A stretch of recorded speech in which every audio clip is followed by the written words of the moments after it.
We're dealing with a crucial level here today. I wanted to report to you with today's price action. What happened was on this 65-minute chart, as you can see, my short-term moving average was lost here on that third hour.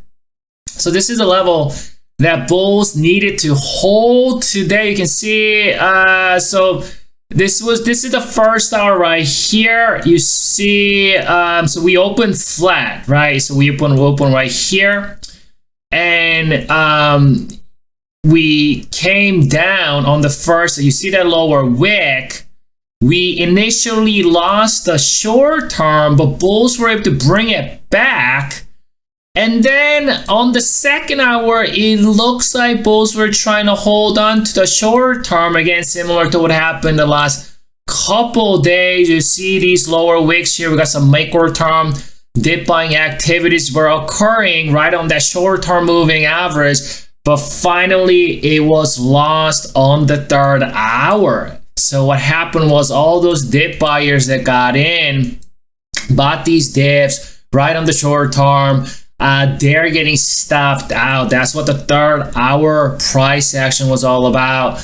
And then what happened was, obviously, it sort of grinded and it stayed below the short-term moving average on the fourth and fifth. And on the sixth hour, on the last hour, bears started to attack this up gap. Remember, this up gap was created about a week ago or so. You can see right here. So it came all the way back down. Today on the last hour, bears were attacking this up gap of 593. This up gap is gonna be important going into tomorrow, especially if you're a bear here and you're looking for lower prices. The best case scenario for the sellers is tomorrow you gap down below 591, turn this into an island down gap, and we see an island down gap, and that down gap remains open the first couple hours or so. I could see this thing coming down to 585 in a hurry. And obviously by the time we get there, midterm moving average is gonna meet with the price, and 585 is gonna be served as a strong support level. You can see this prior resistance coinciding with my midterm moving average. That's a dotted blue line there. And this is the gap area. This is the election gap, right? So 585 is gonna be served as a much stronger support, and we're gonna see some sort of rapid micro term panic occurring, because if anybody were buying here, obviously people are buying. That's why we did see that continuation for a couple days after the election pump. All of these people are going to be panic selling anywhere below 591, and that's going to bring the price back down to 585.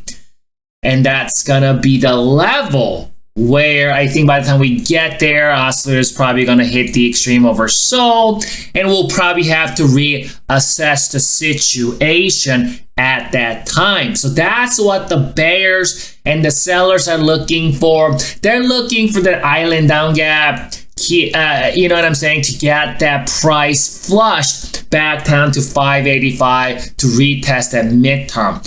However, if we don't see a down gap, if bears kind of come down here and fill this up gap, what's going to happen is, I have to tell you guys that if, for the buyers out there, it would be better. It will be better if you just let the bears come down and fill this gap, because if the gap gets filled, that's going to act as instant support, at least in the micro short term, right? It's going to act as short term support, right?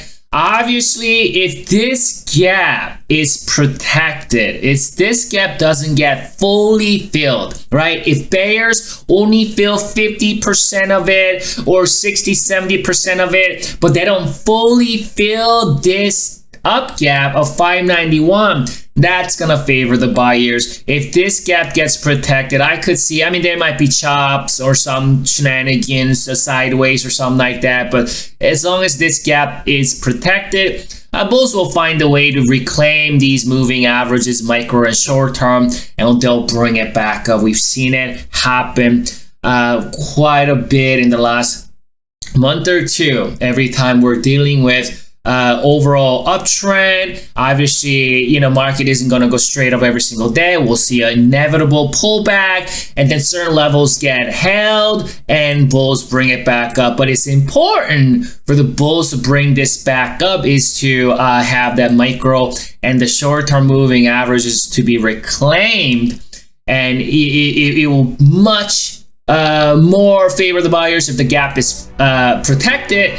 But if it gets filled, it will still act as support for the time being. But if it gets filled, then what's going to happen is we'll see the initial bounce, and then some of these moving averages here, you see the micro term, the aqua, and the short term, the green.